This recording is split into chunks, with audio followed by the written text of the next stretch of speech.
Good morning, everybody. Good morning. We have had so much talk. Oh, thank you. I require teamwork. We've had so much talk about superpowers. I just wonder how many of us actually know what it might feel like. So I thought we might do a little something very quickly, including you out in Facebook land, in the Netherlands, wherever land. If you can, I'd like you to stand up, and we're going to do power poses. So what are power poses? This is scientifically proven to change how we feel about ourselves. So one example of a power pose may be just standing like this, like you are Superman. Another power pose may be this. Have you seen this before? Where you're actually standing and you've elevated your body, and you are telling people that what is happening right now means something to me, and I am all in. Let me see some power poses that you have. I love them. What's your power pose? Rodin, little Rodin, whatever. I like it. I love it. So we, in science of mind, spend a lot of time in our brain minds. So I wanted to just put it in our bodies. So relax and sit down, and let's see what happens next. So if you've heard, I really did insist my mother tell me why bananas were not yellows, and I still don't understand. I really don't. And I've had scientists explain to me why water is wet, okay, if they say so. And that's what I enjoy about me. And it's what other people either enjoy or don't enjoy. And I have to tell you, sometimes I don't mind, because my mind, that connection, that thing that pulls me to be who I am, that curiosity, which for me is not a superpower, it is a value. I couldn't live without it, says, I don't get what you're saying, and I want to know more. I want to know more about what you are saying to me. I want to know more about who you are. So if you ever feel like I've got you pinned against the wall with questions, that's what I'm trying to do in my human self. I'm trying to know us more. Curiosity, which is this month's focus, it's like a dream come true to me, of course. And it's part of the 2023 Centers for Spiritual Living global theme, which is, for this year, living out loud. Somebody gave me a tambourine this morning, and I was saying to them, I come from the rhythmless nation.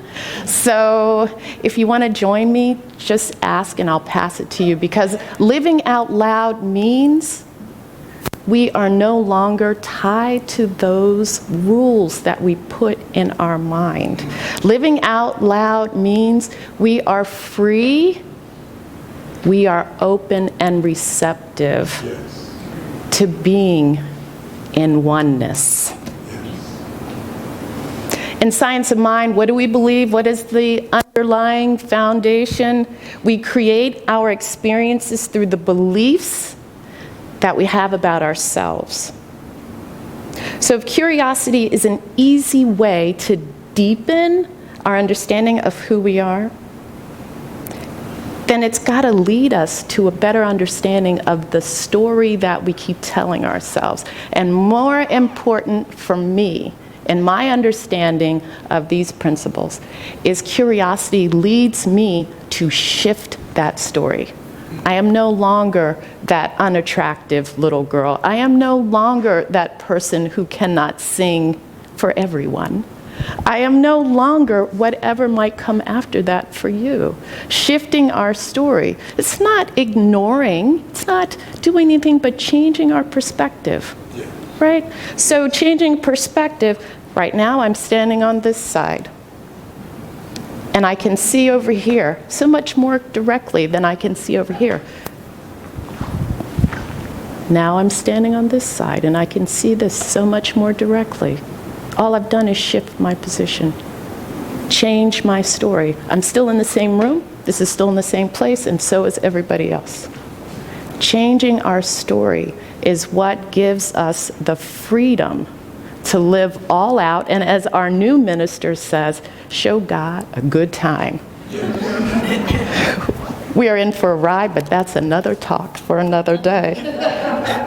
In positive psychology, I don't know if any of you have heard of positive psychology, but it is actually something that people get graduate degrees in and they practice. So you can Google anything that I say and you will find it.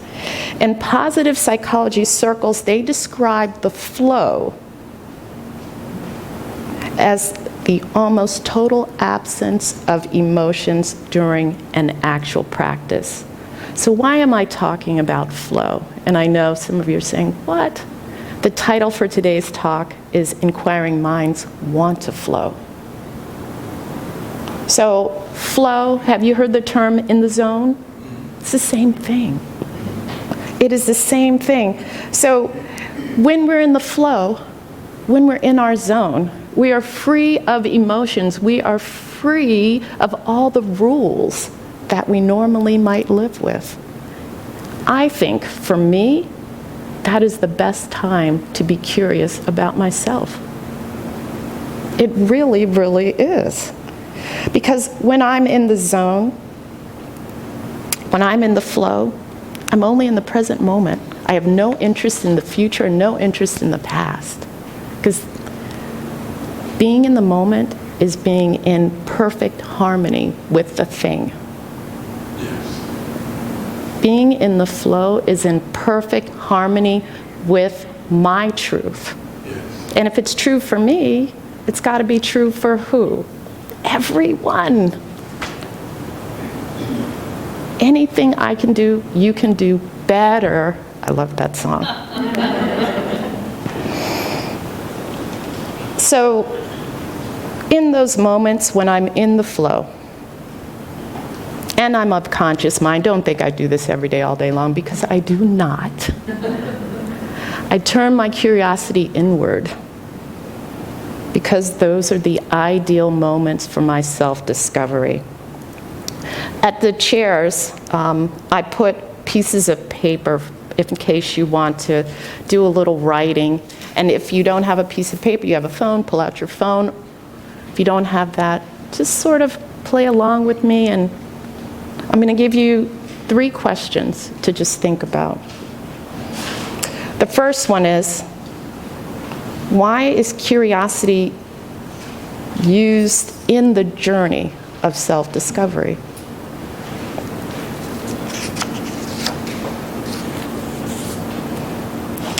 How do I, or how could I, use curiosity in my own journey of self-discovery? And then my favorite is, have I recognized that feeling of calm that I have when I'm in the flow?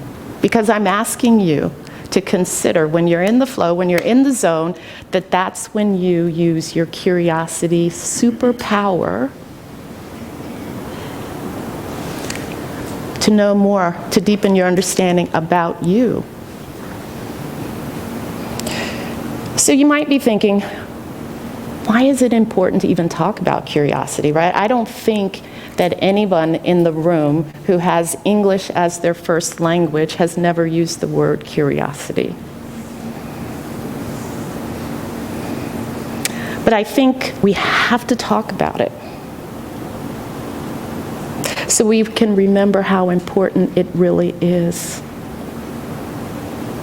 By talking about it, we challenge the self-limiting behaviors that society teaches we Westerners about how we should limit curiosity. And I must confess, I'm standing in front of you. As a parent, I taught my kids to limit their curiosity. These beings that I love more than myself on occasion, I told them things like, shh, you can't ask that man why he doesn't have any hair. No, you can't say anything to her about why her leg is in a brace or whatever it might be. I was teaching my kids behaviors that I thought would make them more acceptable in society. But what I didn't realize was that I wasn't giving them options, I was just giving them limitations. I didn't teach them how to be curious. I thought curiosity was an outside thing, not an inside thing. I love that some of you are shaking your heads. I wish you'd been around with me 40 years ago when I was doing this stuff cockeyed. But I do better when I know better, or at least I try. I love to watch children's movies and read children's books, and it's probably like preteen, if there's even such a thing as preteen anymore. And it's because they always approach subjects with the beginner's mind. Not that I'm a comic book fan, but I love the Marvel comic book movies where there are young people who have superpowers who don't know what to do with them. I never thought about it before. Did you ever think that Clark Kent didn't one day just and go exactly where he wanted to go as fast as he wanted to get there and do exactly what he wanted to do? He didn't. In these movies, what they're teaching these kids who have these superpowers, some can light fires, they can blow up things, you name it, they can do it. They're teaching them how to use them. Now, it doesn't mean that their superpowers aren't scary to them, but it means that they learn how to understand their superpowers, and they learn to understand them by understanding their own emotions. They don't stop their emotions, they understand them. See, we have this whole wonderful world of possibilities. Possible emotions we can use, and some of us, especially me, I may only limit myself to 3. I'm a little happy. I'm a little pissed off. I don't think that's an emotion. I'm a little angry. I'm a little confused. There are a whole lot more. Curiosity allows me to know more about me, to recognize and to experience a broader range of emotions. Some of you may know I have a poster at my house of emotions. It's a wheel, and I actually go to it, and I actually name what I'm feeling. When I think about it, again, do not think I do this every day, all day. Sometimes I have friends who tell me it's time to go look at your wheel. Because there are some emotions that are just easier to pull out. It's really easy to throw out what looks like anger, but could really be disappointment. And boy, wouldn't it be richer. But by knowing who I am a little bit better than I did 40 years ago, I'm able to do that. So let me talk about the flowing, because again, when the mind flows, we get to experience our true self. So I've noticed there are times in my life when I no longer hold on to society's rules. Happened one time when I was running a race. Now, I'm not a super athlete, but I was in a race. And something clicked, because turns out I'm something of an endurance athlete. So if you can get me to run for half a mile, all of a sudden I am all in, but you got to get me to run the first half. So what happened is, at some point, it was only winning that mattered to me. Now, I don't mean I was kicking people and knocking them out of my way, but I mean that I didn't care my knees were hurting. I didn't care how hard my heart was beating, as if it was going to come out of my chest. I was headed towards the finish line and determined to be first. Believe it or not, and I was an adult when this happened. I never knew I was so competitive. I had no idea. One reason is it's not ladylike. Right. And I'm very good at following rules. So when I got to the finish line, and it doesn't matter if I won or not, what was important was that all of a sudden I knew another piece of me that might have been so obvious to everybody else in the race that they already knew that about themselves. I knew I loved the thrill of being first. I was in the zone. I didn't care about all of those rules. I just wanted to get my foot across that finish line first. I was amazed. Then this past holiday season, I was playing around with an app. It's some word app. You don't win money. You're playing with people that I will probably never, ever, ever know. 4 hours in, and far more points than anybody else in the heat had. I noticed I was really hungry. My legs were stiff. My back hurt. But none of that mattered. None of it mattered because I was in my zone. I was in the flow. My mind was flowing. I was competing.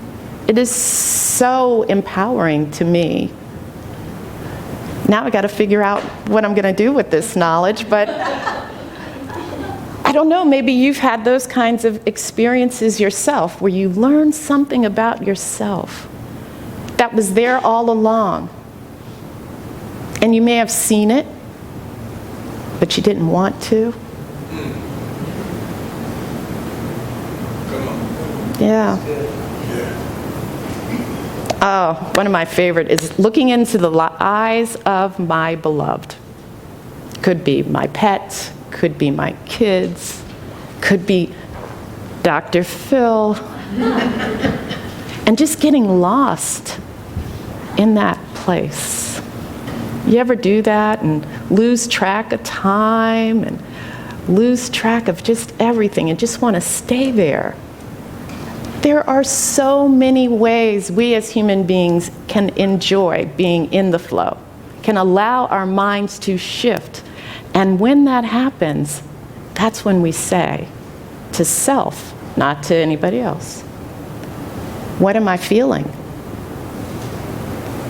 What am I thinking about what's happening? What am I feeling? Why is this important to me? Or better yet, why isn't it important to me? Curiosity, that is such a powerful tool. So underrated. So let's use it. My examples, they're just mine. Again, you've got that little piece of paper or your phone or just your thoughts. I want you to think of a time when you were in the flow, when you were in the zone. Maybe you were writing a novel or you were singing a song, making cookies, dancing. I want you to think back to that and ask yourself, who was I in that moment? And do I want more of that? And I'll let you write a little bit.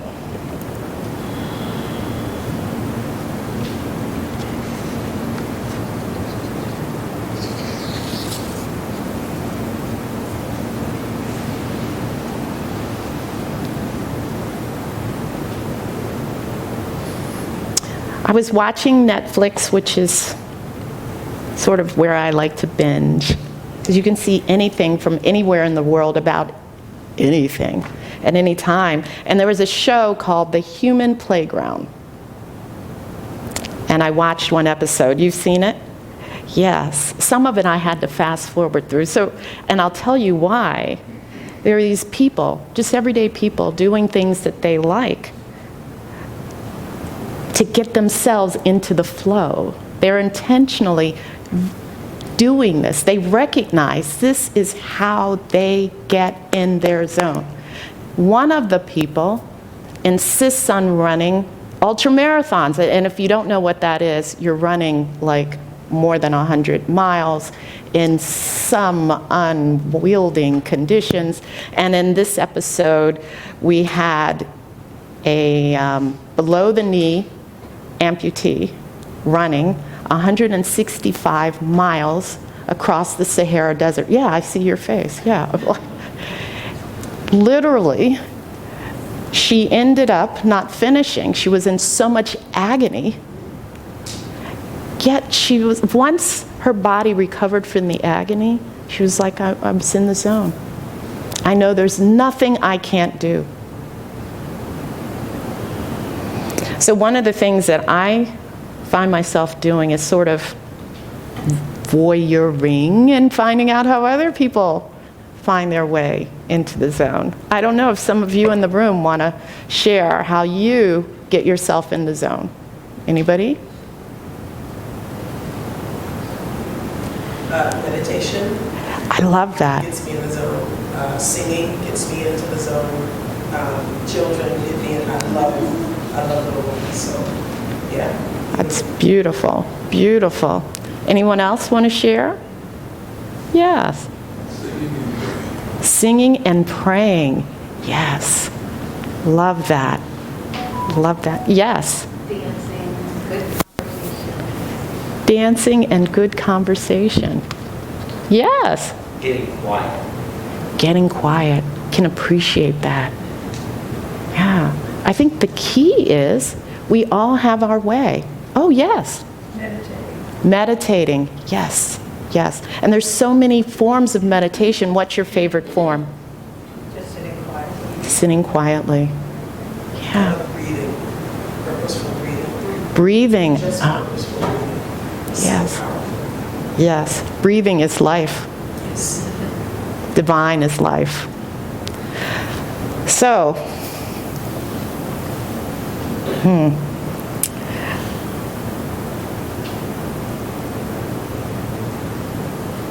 if the possibility of understanding and experiencing your true self isn't enough for you to recognize just how important this superhuman, but not really so much power, curiosity is, then I want you to just maybe look at the Netflix show or watch a kid play. They go all out, don't they? Kids play all out. I wish adults could do that. And just, thank you. There I am limiting everybody. I wish we would do that over and over and over again. Thank you for that. So I just hope that I've been able to open up your mind to the practice of curiosity. Because remember, I may be standing up here because someone asked me to, and I share with you my understanding of how the thing works. You get to have your own understanding. But what I always take with me is the core belief that we create experiences through the beliefs we have in ourselves. It all starts at home. So if we start by using curiosity on ourselves, then we're using it everywhere. We're using it in restaurants. We're using it with our neighbors and with our friends. And we're opening ourselves up to this world that works for everyone. Isn't it sneaky how that always shows up? No matter what I do, I am impacting our movement in the direction of a world that works for everyone. So I want to end my talk today with the published words from licensed practitioner Rebecca B. All's article, Curiosity Leads to Understanding, which was in February's Guide for Spiritual Living in the Science of Mind magazine. So Rebecca wrote, "Curiosity allows us to live in the questions, examine our world fearlessly, and embrace the search beyond our perspective, all while seeking a world that works for all." Please join me in this affirming prayer. The Divine Spirit is creator of all. We are forever and always a creation of the divine. We are pulled with desire to know ourselves, to know the power of oneness. We know the pull of curiosity and use it in all aspects of our life. We are courageous and rejoice in showing Spirit our divineness. In this breath, we come alive with deeper gratitude. We fill ourselves with self-compassion, and we deepen our practice by living our lives out loud. We release these words into the creative medium of the law of mind, knowing all is perfect and complete, and so it is. Have a great day.